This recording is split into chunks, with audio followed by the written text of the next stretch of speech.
Hello प्यारे साथियों, कैसे हैं आप सभी लोग। मैं हूं आप सभी का मैथ्स टीचर बॉबी सर। आप सभी का स्वागत करता हूं, वेलकम करता हूं आपके अपने ऑफिशियल यूट्यूब चैनल विजय सूत्र एजुकेशन पर। तो चलिए जल्दी फटाफट एक बार सभी के सभी साथी इस क्लास को जल्दी से ज्वाइन कर लेंगे और इस क्लास पर विशेष ध्यान देकर के आप लोग पढ़ेंगे। आज की क्लास आपकी बहुत ज्यादा खास, बहुत बेहतरीन और शानदार आपके रहने वाली है। आइए बात करते हैं अपनी इस क्लास के बारे में और अपने बारे में।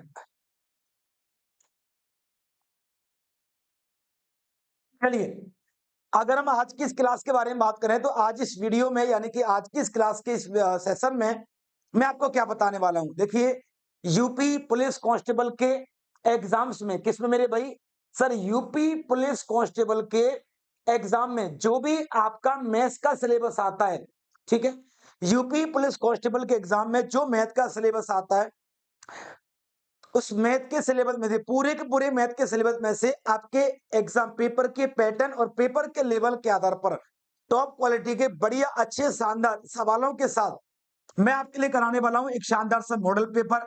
मैं हूं आप सभी का maths teacher Bobby sir. UP police की या यूपी के किसी भी एग्जाम की आप तैयारी कर रहे हैं तो एक विश्वसनीय नाम जिसने यूट्यूब पर पिछले 7-8 साल में खूब लाखों बच्चों को पढ़ा करके और एग्जाम में सिलेक्टेड करवाकर मैथ में अच्छा स्कोर करवाया है, तो आप भी इस विश्वास के साथ जुड़े पढ़ें।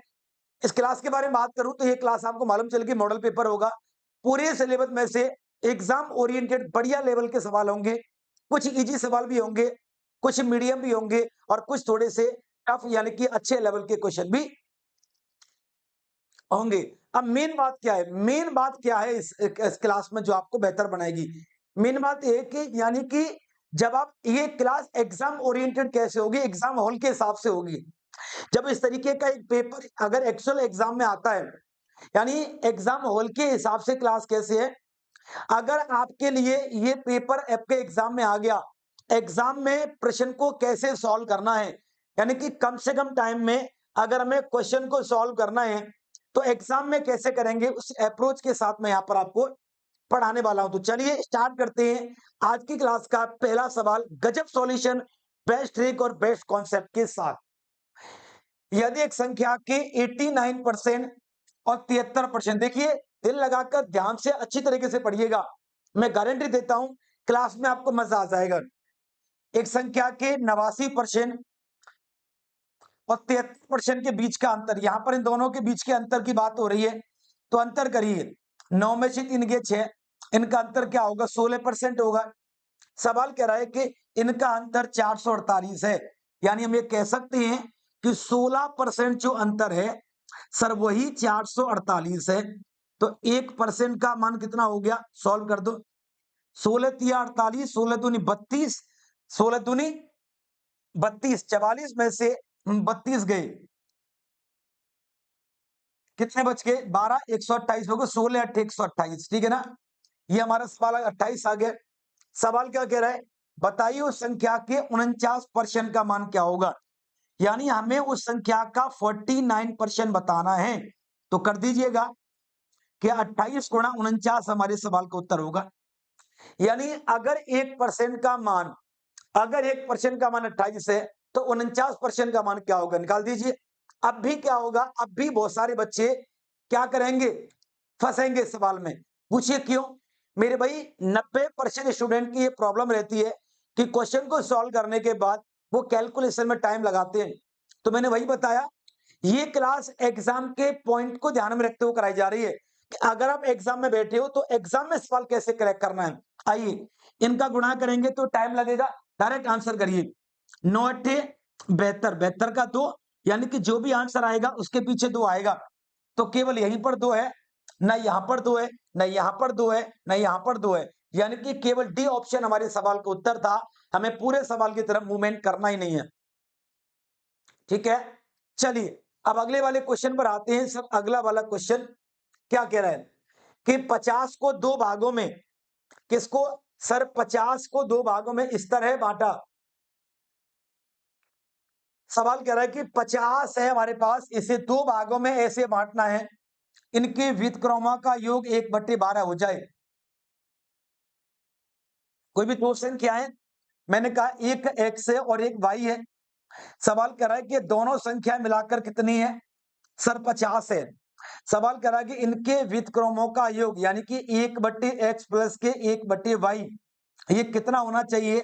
सर ये 1/12 होना चाहिए। कोई बात नहीं, सॉल्व कर देते हैं। अब इसे सॉल्व करेंगे तो ये हो जाएगा x प्लस के y बटे में x गुणे में y बराबर 1/12। सवाल को देखते ही मालूम चल रहा है कि इन दोनों की वैल्यू कितनी है मेरे भाई? 50 है। इन दोनों की वैल्यू 50 है और यहां पर दे रखा है 12। अगर मैं इन दोनों का मल्टीपल निकालूंगा x गुणे में y तो आंसर क्या आएगा? सर 50 गुणे में 12 बराबर क्या होगा? 600। यानी जो भी दो संख्या x और y हमने मानी है उन दोनों का गुणा करके क्या आएगा? 600 आएगा। बस हमसे पूछ रहा है कि बताओ वो संख्या क्या होंगी, इतना ही रोक देना। मैं कह रहा हूं का जब एग्जाम में सवाल आएगा तो एग्जाम में किस तरीके से करना है वो अप्रोच के साथ जा रहा हूं, इतना ही करना। दोनों संख्याओं को गुणा करके 600 आना चाहिए। केवल 20 और 30 यही वो संख्या है जिन्हें गुणा करके 600 आएगा। ऑप्शन लगा दो। जब भी सवाल की कैलकुलेशन में समय ज्यादा लग रहा हो तो अपने माइंड को थोड़ा सा खींचिए, अपने दिमाग के स्तर को थोड़ा सा बढ़ाइए। चलिए तो फटाफट एक बार ही देखेंगे सारे बच्चे भाई अगले वाले सवाल का उत्तर क्या होगा। हमारा टारगेट है कि 20 सवाल क्लास में कम से कम टाइम में अच्छी तरीके से सॉल्व करना, लेकिन क्लास में जितने भी सवाल हो जाएं उतनी आपकी पढ़ाई को बेहतर बनाने के लिए आपकी मदद करेंगे, उतने ही कम है। तो जितने क्वेश्चन हो जाए हमारे लिए बढ़िया है, हमारी तैयारी के लिए बढ़िया है।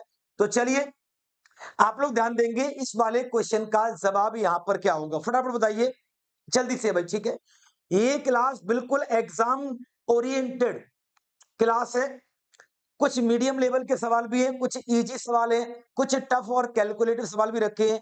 और अगर ये सवाल आपके एग्जाम में आ गया तो एग्जाम में अगर ये सवाल आ गया तो हम पेपर में एग्जाम में इस सवाल को कैसे सॉल्व करेंगे, है ना, वो ट्रिक और मेथड भी आपको यहां पर सिखा रहा हूं। आइए देखिए, अगर एक टंकी का 4/5 भाग 1 मिनट में भरता है, ठीक है। एक बात और बेटा, इस क्लास की खासियत ये भी है कि कहने को ये मॉडल पेपर यानी कि ये प्रैक्टिस क्लास है, लेकिन जल्दबाजी बिल्कुल नहीं की जा रही है, ना की जाएगी। प्रत्येक सवाल आपकी समझ में आए इस बात का भी ध्यान रखा जा रहा है। सर एक संख्या का 4/5 भाग 1 मिनट में भर जाता है। सर 1 मिनट का मतलब क्या होता है? 60 सेकंड होता है। तो बताइए शेष भाग भरने में कितना समय लगेगा?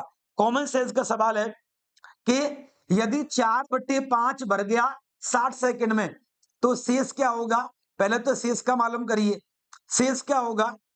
1/5। तो 1/5 कब भरेगा ये बताना है। तो 60/4/5 एन गुणे में 1/5। भाई 5 में से 4 भर गया तो शेष 1/5 ही तो बचा। बस सॉल्व करते हैं। सॉल्व कैसे करेंगे?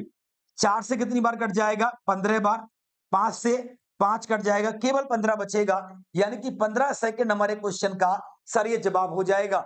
यानी कि अगर 4/5 भाग भर गया 60 सेकंड में, है ना, तो मेरे भाई शेष भाग कब भरेगा? 15 सेकंड में भरेगा। ये 15 सेकंड हमारे क्वेश्चन का सही जवाब यहां पर मिल जाएगा। बहुत ही बढ़िया, बहुत ही शानदार सवाल है आपका। आगे देखिएगा, किसी भी सवाल में उतना समय नहीं लगेगा कि जितना आपको मेरे भाई पेपर से आउट कर दे। चलिए बहुत बढ़िया, शानदार शानदार आपके क्वेश्चंस हैं।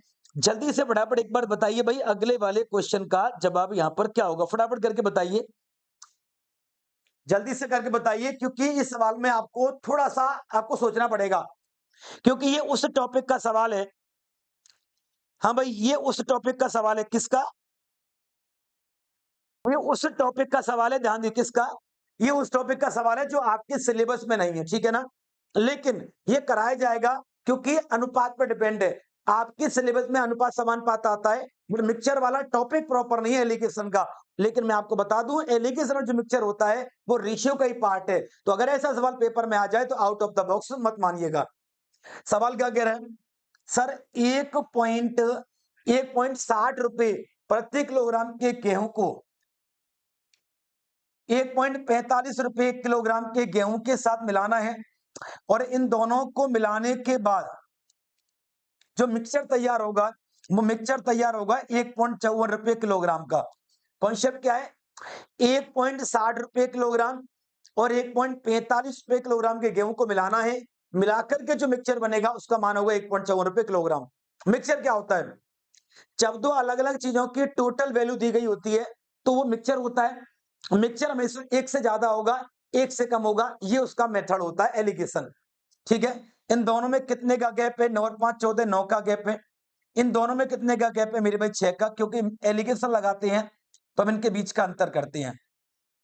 3 तिया 9, आंसर 3 दूनी 6, 3:2 हमारे क्वेश्चन का जवाब होगा।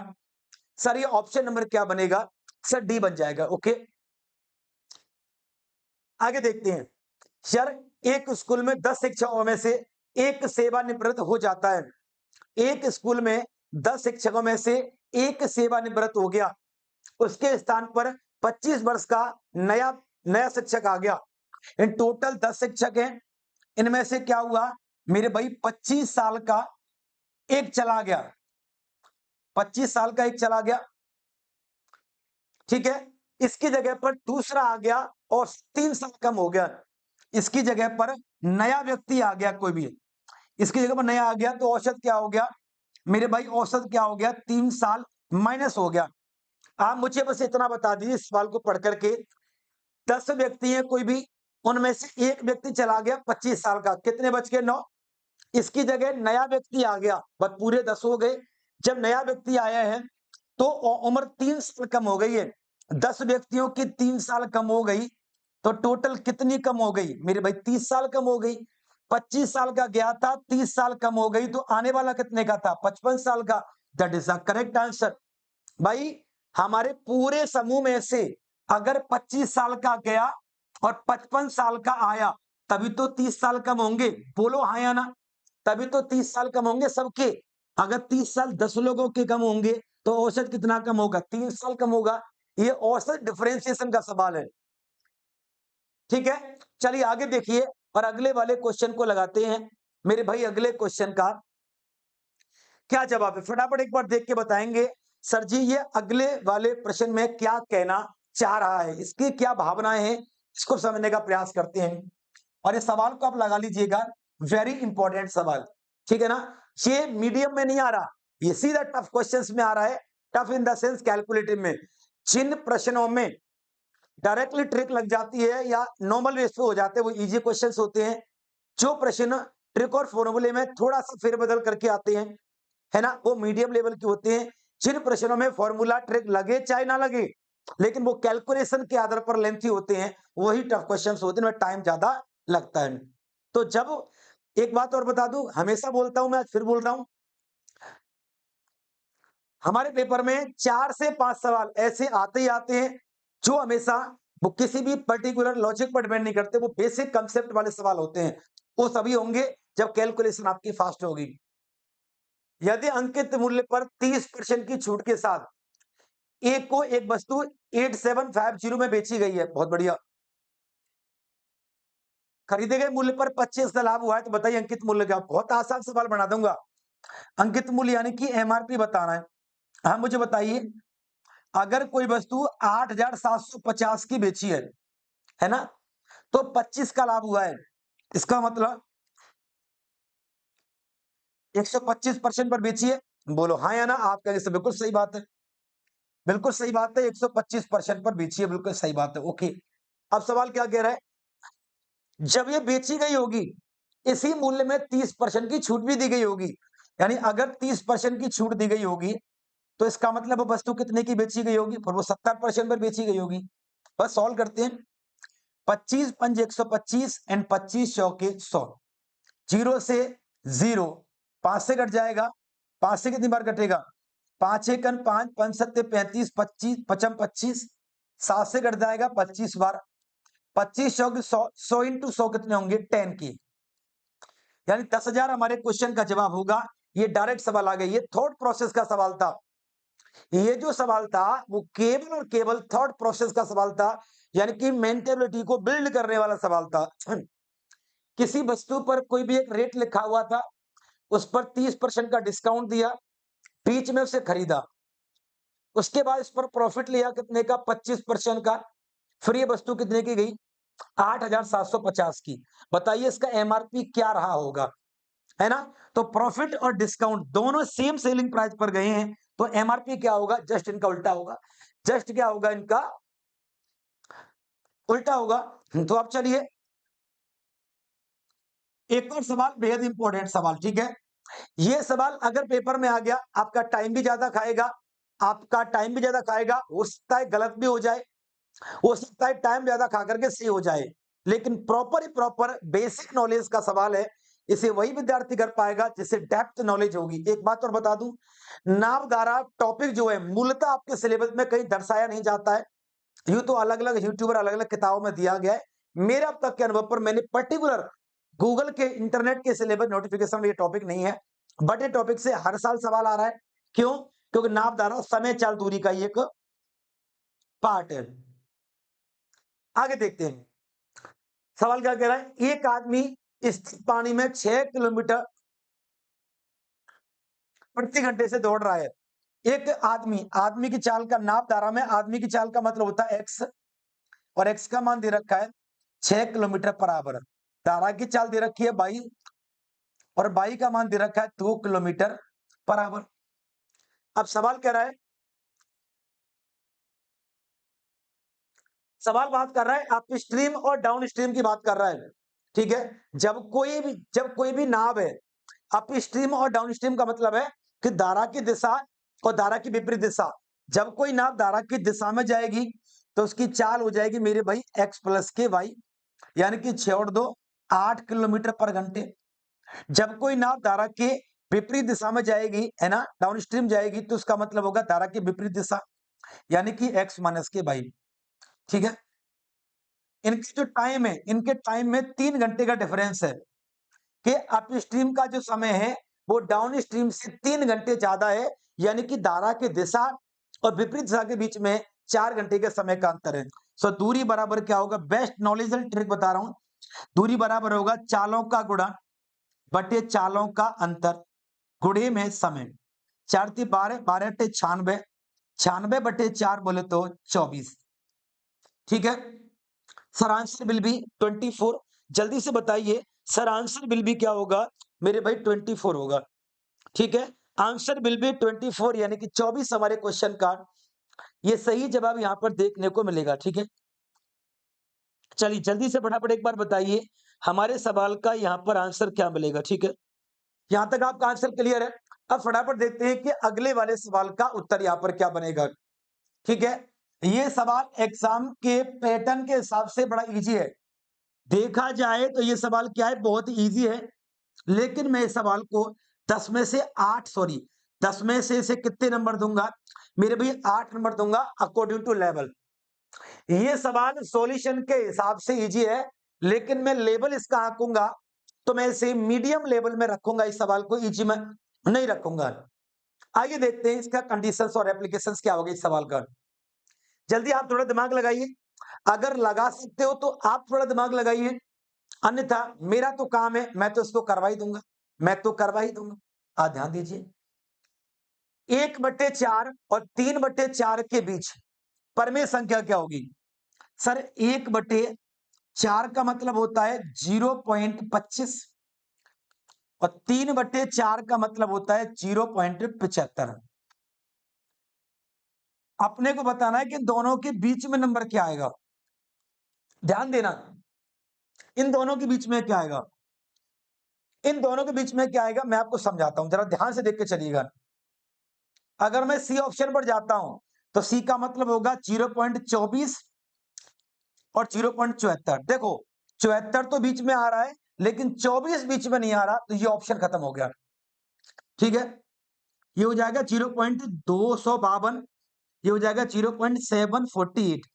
ध्यान से देखूंगा तो 25 और ये 74, 252 और 748, क्या ये दोनों इनके बीच में आ रहे हैं? अरे बिल्कुल बीच में आ रहे हैं, ये दोनों ही, और दोनों ही संख्या इनके बीच की तो है भाई। 0.25 के बाद क्या आएगा, 0.25, 1 2 3 4 5 6 7 8 9 10, फिर 0.26 बनेगा, 27 28 29 74 75 तक जाएगा। तो यही वो दो संख्या है, डी ऑप्शन है जो इन दोनों के बीच में आ रहा है। इसको ध्यान से देखो, तो देखो जरा ध्यान से, ये 26 तो बीच में आ रहा है, लेकिन ये 75 नहीं आ रहा। क्यों? क्योंकि 75 इसके बाद में चला जाएगा। हमें इन दोनों के बीच का नंबर चाहिए। क्यों? कोई भी दो संख्याओं के बीच का नंबर ही उनकी परमेय संख्या का काम करता है। काय का काम करता है? परमेय संख्याओं का। एक तरीका मैं और बता सकता हूं इसका। देखिए क्या, कि 1/4 प्लस 3/4 को जोड़िए, कितना आ जाएगा? 4/4, यानी कितना आ गया? 1 आ गया। अब इसका आधा कर दीजिए, 1/2 का मतलब हो गया 0.50। ठीक है, ये जब है जब रेंज नहीं पूछी हो। ये क्या है? जब रेंज नहीं पूछी हो। ये रेंज का सवाल है। रेंज मतलब यहां से लेकर के यहां तक कितनी वैल्यूज आएंगी और कौन सी वैल्यू होगी। अभी हमने पर्टिकुलर एक नंबर निकाल दिया कि इन दोनों के बीच में 0.50 आएगा। देखो आ भी रहा है, 0.25 और 0.75 के बीच में 0.50 आ रहा है, लेकिन वो किसी भी ऑप्शन में नहीं है। इसीलिए मैंने इस मेथड से सवाल नहीं बताया था आपको। मैंने ये ऑप्शन यूज किया था। क्यों? क्योंकि ऑप्शन रेंज में दे रखे हैं, और जब रेंज में सवाल होगा तो फॉर्मूले की नीड नहीं पड़ेगी। मैंने बोला ना, इसीलिए ये सवाल महत्वपूर्ण हो जाता है। चलिए आगे देखते हैं। 3 व्यक्ति 14 दिनों में, सवाल क्या कह रहा है? 3 व्यक्ति हैं जो 14 दिन तक काम करते हैं। क्या काम करते हैं? 168 सॉल बुनते हैं।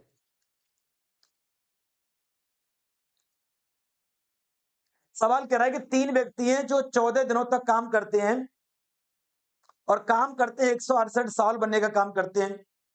तो 8 व्यक्ति 5 दिनों में कितने साल बनेंगे? हमसे बताना है कि 8 व्यक्ति हैं और वो 5 दिन काम करेंगे, और बताइए कितने साल बनेंगे, ये हमको बताना है। ठीक है, ये सवाल चला गया एमडीएच में। काय में चला गया? एमडीएच बटे डब्ल्यू में चला गया। अभी जो प्रैक्टिस क्लास है तो डिटेल नहीं बता सकता, अन्यथा डिटेल भी बता देता। आगे 14 एकम 14, 14 दूनी 28, 3 एकम 3, 3 चौके 12, अड़पन 40, चौके 4 चौके 16, 160 आ गया। यानी दोबारा में बुनने वाली सोलों की संख्या क्या होगी मेरे भैया? 160 होगी।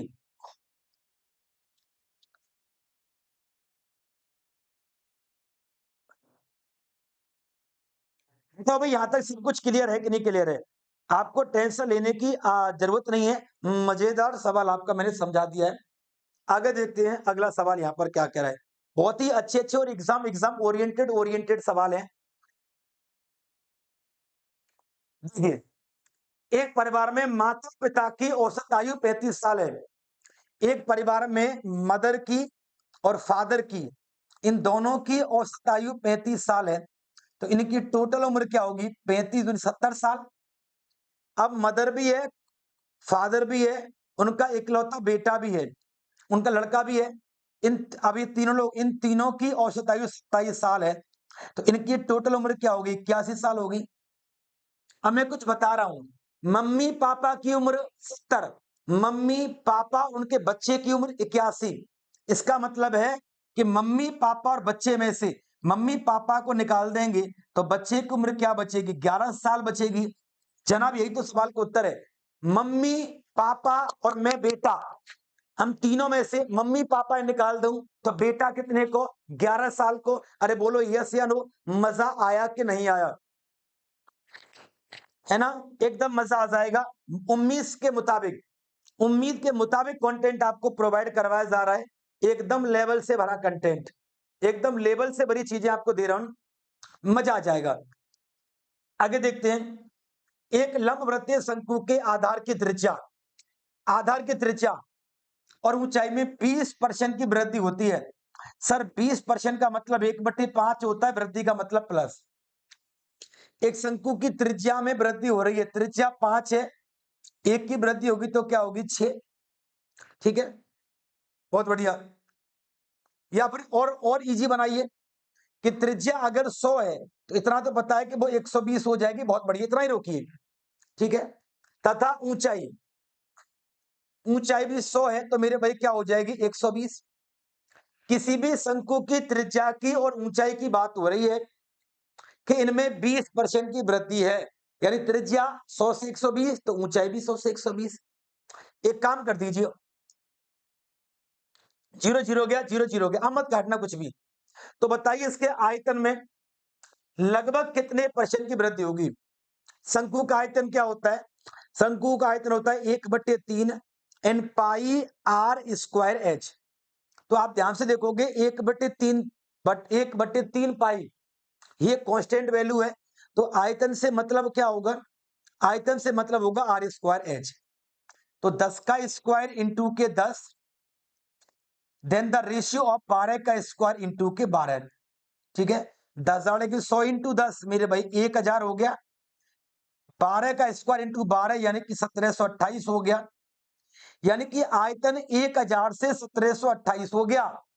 इसका मतलब आयतन में कितने की वृद्धि हो गई? सर 72.8% की वृद्धि हो गई। तो 73 हमारे सवाल का उत्तर है, बिकॉज हमसे आंसर पूछा गया है अप्रोक्स में। ठीक है, इसका जो आंसर आएगा वो क्या आएगा? 72.8 आएगा। बहुत सारे बच्चे से सॉल्व करके मुंह पकड़ के बैठे रहेंगे, अब कहा करूं, आगे ना हेरो। भैया आपके द्वारा दिया गया आंसर अगर आपके ऑप्शन से मैच नहीं करता है तो फर्स्ट ऑफ ऑल अपने माइंड को डिप्रेशन मत लाइए। जरूरी नहीं है कि आपने गलत किया हो सकता है कि प्रश्न की भाषा या ऑप्शन कुछ और कहना चाह रहा है ना? तो हमेशा ऐसे सवालों का उत्तर अप्रोक्सीमेट में आता है अगर पॉइंट में आंसर नहीं है तो। ठीक है, चलो भाई आगे देखो। एक सेल में एक परफ्यूम के विक्रय मूल्य पर 15% की छूट है।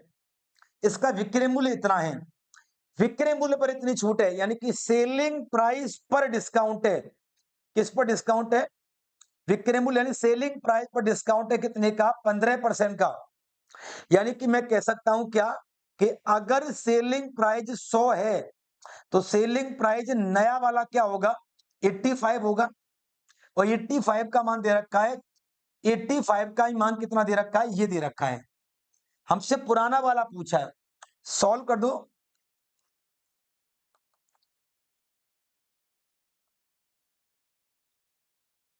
खत्म हो गया। हमसे पुराना वाला पूछा है 75.40 बटे में 85 गुणे में 100। ठीक है, ओके, ये न्यू वाला हो गया, ये ओल्ड वाला हो गया। तो दो छोड़ के पॉइंट हटा देंगे। अब 85 से मैं काटूंगा, अगर मैं इसे 85 से काटूंगा तो देखो मुझे टाइम लगेगा। अब मैं सवाल को इजी कैसे बनाऊंगा, जरा ध्यान दीजिएगा। इजी कैसे बनाऊंगा? पहली बात तो है कि नीचे 85 5 से कटेगा, ऊपर 5 से कटेगा। नीचे वाला नंबर मेरे भाई ऊपर के 5 से पूरी तरह कट जाएगा। जब ये 5 से पूरी तरह कट जाएगा तो पीछे जीरो तो बचेगा नहीं, तो ये ऑप्शन तो चला गया। दूसरी बात, ये 40 मेरे भाई 4 से डिवाइड है, तो आपका उत्तर भी 4 से डिवाइड होगा। 4 से डिवाइड ये भी नहीं हो रहा, ये भी नहीं हो रहा, केवल ये हो रहा है घटा साबर की घटा 90। मैं कह रहा हूं 85 to 95% बच्चे कैलकुलेशन में टाइम लगाते हैं, और ये बात मैंने कई बार बताई। इसी बात को मैं बार बार सिखाने का प्रयास कर रहा हूं। मेरे से पढ़ने का सबसे भयंकर फायदा जो होगा वो यही होगा कि एग्जाम में बैठ करके क्वेश्चंस में टाइम कैसे लगाना है, टाइम कैसे कम करना है, वो अप्रोच को यहां पर मैं बेहतर से बेहतर बनाने का प्रयास करता हूं। एक संख्या और उसके व्युत्क्रम का योग, एक संख्या और उसके व्युत्क्रम का योग, एक संख्या और उसके व्युत्क्रम के अंतर का सब 3 गुना है। लगाओ आंसर। x प्लस के 1/x बराबर क्या होगा? 3x माइनस के 3/x। इसको धर लाऊंगा तो 1/x प्लस के 3/x बराबर ये हो जाएगा। 3 और 1 क्या होगा? 4/x बराबर के 2x। 2 दूनी 4 यानी एक्स स्क्वायर बराबर 2। तो x बराबर क्या होगा? वर्गमूल 2, वो भी प्लस माइनस का। ठीक है, तो बस घटा सावन की घटा क्या आंसर आ गया? बी। ज्यादा सोचने की आपको बिल्कुल नीड नहीं है, एकदम खटाखट फटाफट सटासट हमने आंसर आपका दे दिया। वो जबरदस्त तरीके से आपका मेरे भैया आंसर हमने दे दिया है। एकदम जबरदस्त बेहतरीन और शानदार क्वेश्चन है भाई। ठीक है, एकदम जबरदस्त बेहतरीन और शानदार सा आपका सवाल है। मुझे पूरी उम्मीद है यहां तक आपको कोई प्रॉब्लम नहीं होगी। ठीक है ना? अब आगे चलते हैं हमारे 15वें क्वेश्चन की तरफ। ठीक है, आगे चलते हैं मेरे भाई, हमारे 15वें क्वेश्चन की तरफ चलते हैं। फटाफट आप लोग देख के बताएंगे हाँ भाई हमारे अगले वाले सवाल का आंसर क्या बनेगा। ठीक है ना? बहुत ही गजब का सवाल है, लायबिलिटी को कंपेयर करने वाला सवाल है, आपके एग्जाम में चीड़ फाड़ करने वाला सवाल है। ठीक है ना? अच्छा सर, मैं खुद as a maths teacher UP police का बखूबी एक्सपीरियंस होने के बावजूद भी मैं इस सवाल को करा रहा हूं। ये सवाल आपके सिलेबस का नहीं है। मैं क्या कह रहा हूं, ये सवाल जिस टॉपिक से आया है वो आपके सिलेबस का नहीं है। कायदे से ये जो सवाल है वो सीरीज का सवाल है। सीरीज यानी कि अर्थमेटिक प्रोग्रेशन, यानी कि समांतर श्रेणी का सवाल है। और एपीजीपी यूपी कांस्टेबल में नहीं आती है। समांतर श्रेणी प्रॉपर रूप से किसका पार्ट नहीं है, यूपी कांस्टेबल के सिलेबस का पार्ट नहीं। फिर भी क्यों करा रहा हूं, क्योंकि ये टॉपिक नंबर सिस्टम का पार्ट है। काय का नंबर सिस्टम का पार्ट है। और ऐसा सवाल हर एक, मतलब दुनिया के हर एक एग्जाम में एक टॉपिक होता है विविध नाम का। अब जब भी किसी भी एग्जाम की प्रिपरेशन करोगे वहां पर विविध मिसलेनियस जरूर दिया गया होता है। तो ये नंबर सिस्टम का मिसलेनियस क्वेश्चन हो गया आपका। आइए देखते हैं, सवाल पर बहुत ध्यान देंगे, देखने से मालूम चल रहा है इन सभी के बीच में 3 का गैप है। 3 का गैप है। सवाल क्या कह रहा है, इनमें पदों की संख्या बतानी है। बहुत आसान बता दूं, 34 में से 1 घटा दो, कितने बचे, 33। 3 का गैप है मेरे भाई, 3 का भाग कर दो, 11 12। एक जिसे घटाए थे उसको बाद में जोड़ दो, आंसर आ गया 12। ये खटा सावन की गठा। लो जी, आंसर आ गया। अगर किसी भी सीरीज के अंदर गैप मालूम करना, गैप मालूम है, हमें उसके नंबर ऑफ टर्म्स निकालने कि कितने पदों की संख्या होगी, है ना।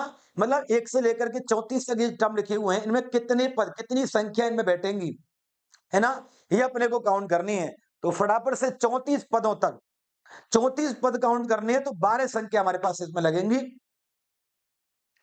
ठीक है, चलिए सर आगे देखते हैं इस अगले वाले जबरदस्त क्वेश्चन का आंसर क्या होगा। और यही आपके टफ लेवल का सवाल है। जो टफ शब्द इस्तेमाल हुआ है ना, वो इन्हीं प्रकार के सवालों के लिए हुआ है। ये आपका टफ लेवल का क्वेश्चन है निश्चित तौर पर, क्योंकि ये मेंसुरेशन का सवाल है। 2 क्वेश्चन 3 क्वेश्चन कभी कभी मेंसुरेशन के आ जाते हैं। चलिए देखिए फटाफट भाई सवाल क्या कह रहा है कि 28 सेमी व्यास वाला एक पहिया 880 सेंटीमीटर की दूरी को तय करता है। पहली बात तो यह कि व्यास का मतलब क्या होता है। व्यास का मतलब होता है मेरे भाई 2r। फर्स्ट ऑफ ऑल बात तो यही है।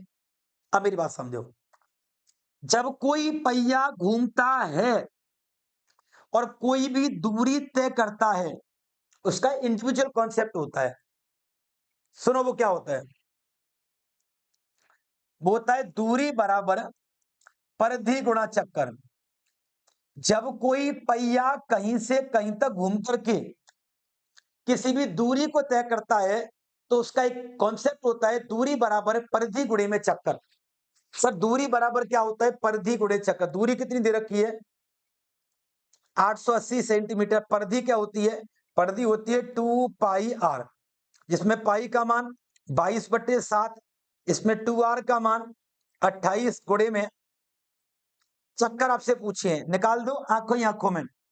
7 चौके 28, 22 चौके 88 से कट जाएगा एक बार, यानी 10 चक्कर हमारे क्वेश्चन का आंसर होगा। सोचने की जरूरत ही नहीं है, जो सोचेगा वो गड्ढे में गिरेगा। इस सवाल में जो सोचेगा, हाई बात हो, ये सवाल टफ मैंने क्यों बोला था, हार्ड क्यों बोला था, क्योंकि ये स्पेशल कॉन्सेप्ट है। क्या, ये स्पेशल नियम मान लो, कॉन्सेप्ट कर लो मेंसुरेशन का। जिस विद्यार्थी को किसी भी सर्कल के सरकमफेरेंस के कंप्लीट डिटेल्स के बारे में अगर कंसेप्चुअल नॉलेज नहीं है, वो विद्यार्थी सवाल को नहीं कर पाएगा। जब कोई भी पहिया होता है ना, पहिया, ये जो पहिया होता है ये वाक्य में वृत्ताकार होता है, चाहे कोई भी पहिया हो, ठीक है। और इसकी जो पहिए का जो ऊपर का जो टायर जो लगा होता है, टायर वाला हिस्सा, ये परिधि होती है। और परिधि घूमती है तो चक्कर लगा करके घूमती है, तो दूरी तय करती है। तो वहां से बनाई स्पेशल सा कॉन्सेप्ट आपका। ठीक है, चलिए अब आगे देखते हैं ये वाला क्वेश्चन क्या कह रहा है। सर ये कह रहा है कि 3/4, ध्यान से देखना, इस x वाली वैल्यू को मैं इधर लेके जा रहा हूं, तो ये यहां पर रह जाएगा 3/4 बराबर 7/x, इधर जाएगी तो प्लस के 5/x, ये हो जाएंगे 3/4 बराबर 12/x। 3 चौकी 12 यानी x बराबर 4 चौकी 16। ये हमारे क्वेश्चन का आंसर है। ये सवाल मैंने आपके लिए उठाया है हरियाणा पुलिस में से, ठीक है ना। हरियाणा में जब एग्जाम होते हैं तो वहां 5 ऑप्शन आते हैं, ठीक है ना। कितने ऑप्शन आते हैं? अमूमन 5 ऑप्शन आते हैं। क्योंकि मैंने आपके यूपी पुलिस के हिसाब से करा रहा हूं तो मैंने केवल 4 ही ऑप्शन इसमें डाले हैं। ये सर उठाया वहीं से है, हरियाणा सीटी के प्री और मेंस का सवाल है ये, ठीक है, उस स्तर का सवाल है।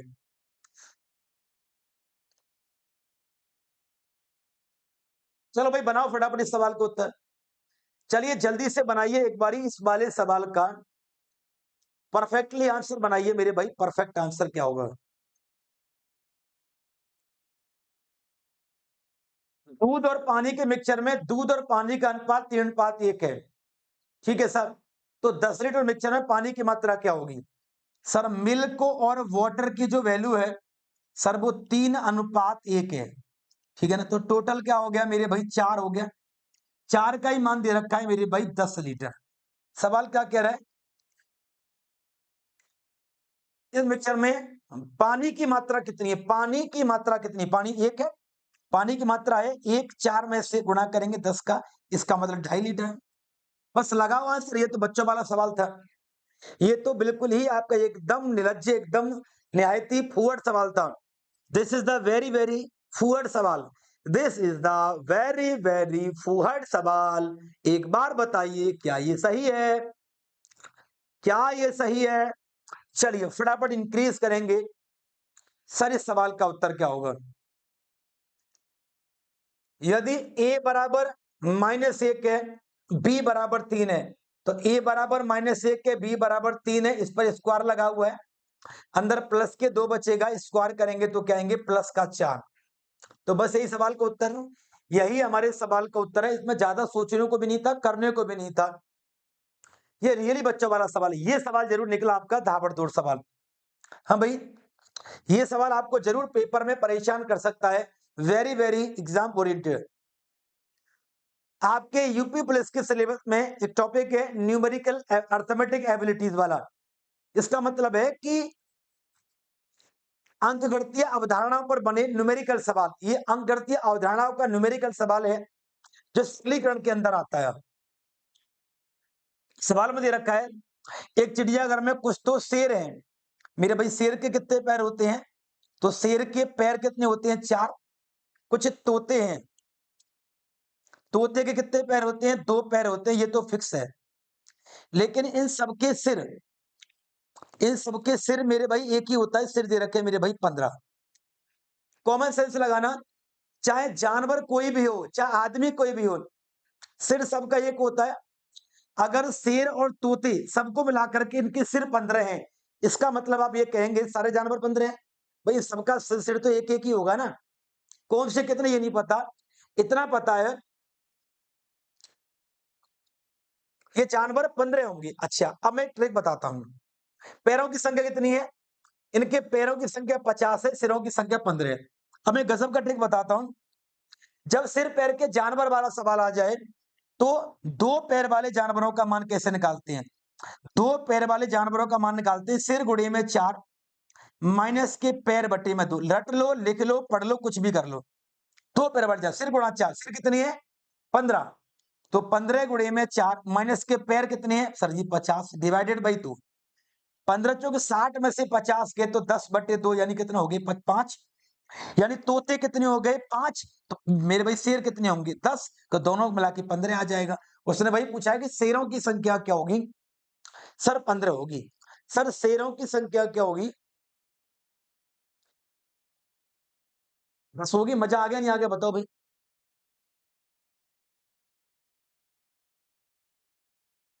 एक और देखिएगा, यदि लंबाई 5 सेमी है, चौड़ाई 3 है और ऊंचाई 4 है, तो बताइए घनाभ का आयतन क्या होगा? सर किसी भी क्यूबोर्ड का जो आयतन होता है, किसी भी घनाभ का क्या होता है? आयतन होता है। वो होता है लंबाई गुणे में चौड़ाई गुणे में ऊंचाई। रट लो, लिख लो, पढ़ लो। 5 से 15, 15 चौके 60, खटाखट आंसर लगा दो ऑप्शन नंबर ए। ठीक है, विद इन 2 सेकंड का सवाल है। 2 सेकंड से ज्यादा अगर आप ले रहे हैं तो आपकी पढ़ने की क्षमता कच्ची है, मेरे पढ़ाने की क्षमता थर्ड क्लास है।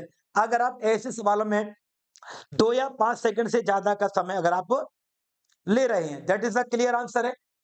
चलिए सर आगे देखते हैं। हमारा 20 क्वेश्चन का टारगेट होता है। हमने 20 क्वेश्चन कर लिए हैं, पर मैंने जैसा कि आपको बताया, कम से कम टाइम में जितने ज्यादा क्वेश्चन हम कर लेंगे, हमारी तैयारी को उतना ही ज्यादा बेस्ट अप और बूस्टअप मिलेगा। किसी निश्चित राशि पर 2 सालों का ब्याज, 2 सालों का ब्याज उस राशि यानी कि प्रिंसिपल का 5वां भाग है, यानी कि ब्याज 1 है तो राशि कितनी है? 5 है। 1/1 5वां भाग हो गया। तो साधारण ब्याज की दर क्या होगी? दर निकाल दो, दर परसेंटेज। तो ब्याज कितना है? 1 कितने पर? 5 पर। गुणा करेंगे 100 का। तो ब्याज का दर कितना निकला? सर ब्याज की दर हमारी आ जाएगी 20%। ठीक है, लेकिन ये 20% पूरी ब्याज आई है कितने साल की? 2 साल की। तो 1 साल की ब्याज क्या होगी? सर 10%। ठीक है, अब यही तो नियम है कि साधारण ब्याज पर क्या होता है, 1 साल का जो ब्याज होता है उसे ही आर बोलते हैं। उसे क्या बोलते हैं? R. That is clear. Best method है। 5 से 10 सेकंड सवाल में लगेंगे, ज्यादा लगेंगे भी नहीं आपको इसमें। चलो इसको बनाइए। ये सवाल थोड़ा सा क्या पूरी तरीके से कैजुअल नहीं है। थोड़ा सा नहीं कि बिल्कुल भी कैजुअल नहीं है, ये हार्ड हिटिंग सवाल है। जैसे हार्ड हिटिंग पांड्या हमारी टीम में खेल रहे हैं ना, हार्ड हिटिंग पांड्या, शक्तिमान दुबे, वैसे ही शक्तिमान सवाल और हार्ड हिटिंग सवाल है। देखो, और भाषा, कॉन्सेप्ट और कैलकुलेशन तीनों के आधार पर टाइम टेकन है ये सवाल। आइए, 15 महिला और 10 पुरुष काम करेंगे तो काम 55 दिन में हो जाएगा, ऐसा बोला गया है। काम कराना किससे है? 5 महिला और 4 पुरुषों से कराना है। मेरे भैया काम किससे कराना है? 5 महिला प्लस के 4 पुरुषों से कराना है। मैंने ऐसे लिख दिया हिंदी में, 5 महिला 4 पुरुषों से काम कराना है। ये काम किया कितनों ने है? सर ये काम कितनों ने किया है? ये काम किया है मेरे भाई 15 महिलाओं ने किया है एंड 10 पुरुषों ने किया है। एक काम करो, इसको यही सॉल्व कर लो, उसका लघुत्तम आ जाएगा मेरे भाई 30। 15 दूनी 30 और 2 पंजे 10, 10 या 30 और 3 चौकी 12। कुल मिलाकर के काम हो गया 22/30। ठीक है, काम का टाइम कितना दे रखा है? सर काम का जो टाइम दे रखा है 55 दिन दे रखा है। ये वाली जो वैल्यू है वो 55 ठीक है। ठीक है, तो कर दो सॉल्व। 11 दूनी 22 एंड 11 5 55। 2 से कट जाएंगे 15 बार और 15 5 75। तो ये 75 डेज हमारे क्वेश्चन का जवाब है। इससे बेहतर ट्रिक इस सवाल की मिल जाए तो मेरा नाम बदल देना। मैंने बोला भाषा सवाल की, सवाल क्या, कॉन्सेप्ट और कैलकुलेशन तीनों के आधार पर सवाल लेंथी और बड़ा है। पर जो ट्रिक मैंने बताई है, ये ब्रह्मांड की किसी किताब में मिल जाए, नाम बदल देना। खुद की मेहनत से क्वेश्चन तैयार करता हूं, खुद की मेहनत से उनके सॉल्यूशन तैयार करता हूं। अच्छे सॉल्यूशन होंगे, बच्चों को बेहतर समझ में आएगा। कई बार बोला है प्रैक्टिस क्लास है, रिवीजन क्लास है, लेकिन मेरा जो पॉइंट ऑफ व्यू रहेगा पढ़ाने का वो ये रहता है कि बच्चों को रिवीजन या प्रैक्टिस ना लगे, बच्चों को लगे कि हाँ हमारी समझ में एक एक बात अच्छी तरीके से आ रही है। ठीक है ना, आपकी समझ में एक एक बात अच्छी तरीके से आनी चाहिए, तभी पढ़ने और पढ़ाने का फायदा है, अन्यथा मुझे तो नहीं लगता पढ़ने पढ़ाने का कोई फायदा निकलता भी है। आगे देखिए, इस पर गौर करिए, जो पूछा गया है उससे अपने को लेना देना ही नहीं है, इस पर गौर करिए क्या है। x/y बराबर है 16/24, क्रॉस मल्टीप्लाई कर दूंगा तो आंसर क्या आएगा? तो आंसर आ जाएगा सर 24x बराबर 16y। ये आ गया। अब ये देखिए तुम पूछा क्या गया है, हमसे पूछा गया 24y, हमने निकाला 16y, हमको बताना है 24y। यानी 16y को 24y करना है तो 24 को इधर गुणा कर दो, 24 को इधर गुणा कर दो। अब हमें केवल क्या बताना है? 24y बताना है। निकल जाएगा, 16 को हटा दो यहां से, 8 दूनी 16, 8 तिया 24, 2 एकम 2 और 12 दूनी 24, 12 तिया 36x बराबर 24y। 24y कब आएगा? जब 36x लिखा होगा। सोच के देखा आपने क्या ऐसे भी पॉसिबल है?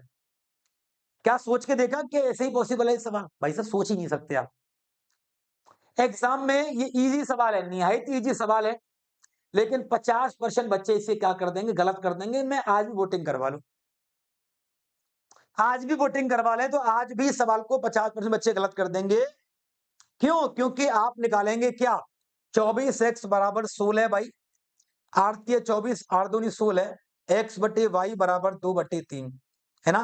आप अभी भी इनकी वैल्यूज को पुट करते फिरोगे और पुट करने के बाद फिर आप आंसर ला के करके मतलब लॉन्ग प्रोसेस करोगे। है प्रोसेस से खेलो हमेशा। क्या सवाल है? मैं खुद कहता हूं ये इजी सवाल है, लेकिन मैं ये भी कहता हूं कि 50% बच्चे करके तो बताओ इसे, है ना। विद इन 10 सेकंड इसे करके तो बताओ। इजी सवाल है, 10 से 15 सेकंड में हो जाना चाहिए, लेकिन 10 से 15 सेकंड के करने की तो बात छोड़ो, एक एक बच्चा 1 मिनट लेकर भी सॉल्व नहीं कर पाएगा, सोचेगा ही नहीं, उस सोच पर पहुंचेगा ही नहीं। सोच के देखिए आप, फिर मैं बताता हूं। एक कॉन्सेप्ट होता है मैथमेटिक्स के पावर का, किसी संख्या की पावर अगर 0 है तो उसका वैल्यू मेरे भाई क्या होता है, 1 होता है। इसका मतलब क्या हो जाएगा, 1 + 9, ऊपर दे रखा है 9 की पावर 0, इसका मतलब क्या हो जाएगा, 1। तो 1 + के 9 बराबर क्या होगा, 10। ये हमारे क्वेश्चन का बताओ भाई। ऐसे सवालों में सोच को बढ़ाना होता है। मैथ में जितनी ज्यादा सोच आप बड़ी कर लोगे, उतना ज्यादा नंबर ले पाओगे मैथमेटिक्स में भाई, ठीक है।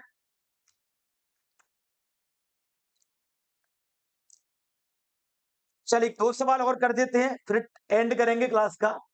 जल्दी से देखिए भाई, ये वाला क्वेश्चन यहाँ पर सर जी क्या है, सॉल्व होगा और कोई तरीका नहीं है, क्रॉस मल्टीप्लिकेशन मार दो उसमें। 2 एकम 2x प्लस के 2 दूनी 4 बराबर 5 एकम 5x माइनस के 5, इधर लाऊंगा 2x माइनस के 5x बराबर माइनस के 5 माइनस के 4, तो माइनस के 3x बराबर माइनस के 9, खत्म खत्म, तो x बराबर क्या होगा, 3। लो कर लो। ऐसे सवालों में कोई नियम काम नहीं करता, कोई ट्रिक काम नहीं करती, कोई फॉर्मूला, कोई मेथड नहीं होता। ऐसे सवाल केवल और केवल ये सवाल सरलीकरण में आते हैं। काय में आते हैं, सरलीकरण में आते हैं। मेंटल एबिलिटी में, क्या अर्थमेटिक एंड मेंटल एबिलिटी का जो चैप्टर है आपका, जो सिलेबस में ये उसमें आते हैं। यानी अंक क्या कह रहा है, यदि किसी संख्या को उसके 3/4 से गुणा कर दें, मैंने कहा संख्या x है, उसका 3/4 हो जाएगा 3x बटे में 4, गुणा कर दोगे तो आंसर आ जाएगा 10800। काटापीटी मारो, आइए काटापीटी मारते हैं। 3 से काट देंगे 36 बार, 36 और 144, यानी कि x² बराबर 144 एंड 00। तो x बराबर क्या होगा, वर्गमूल 144 एंड 00, 2 जीरो का 10, 144 का 12, यानी 12 दाड़े के 120 हमारे क्वेश्चन का राइट आंसर। चलो बताओ भाई, अरे सही है या नहीं, बोलो ना। तुम लोग नहीं बोलोगे तो फिर कैसे चलेगा मालूम, बताओ मुझे, बोलना तो पड़ेगा आपको। 20 क्वेश्चन का टारगेट था, हमने 27 क्वेश्चन कर लिए हैं। ये हमारा आज का अंतिम और फाइनल सवाल है। आप लोग देख के बताएंगे इस सवाल का उत्तर क्या होगा। सवाल ये कह रहा है, क्या एक डाटा दिया गया, ये वाला डाटा है, इसका गिनो ने 1 2 3 4 5 6 7 8, ये 8 संख्याओं का डाटा है। सवाल में 8 संख्याओं का डाटा है, इनका औसत दिया गया है 60। तो सबसे पहले इनको लिख लो, इनको लिख लो 39,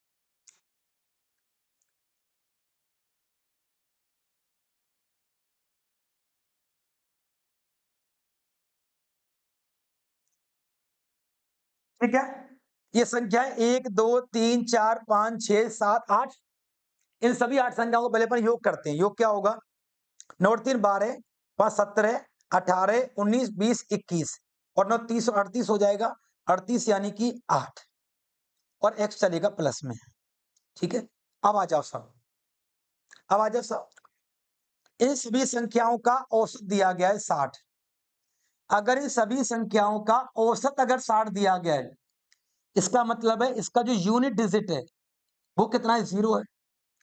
अगर सभी संख्याओं का औसत अगर 60 है, यानी कि इसका इकाई अंक 0 है, तो योग में भी इकाई अंक 0 आएगा, योग में भी इकाई अंक 0 ही आएगा। तो 8 में क्या जोड़ूं x की जगह पर कि 0 आ जाए।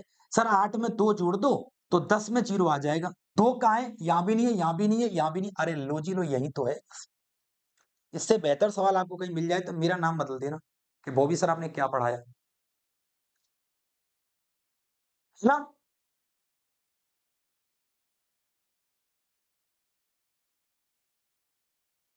जल्दी बताओ भाई।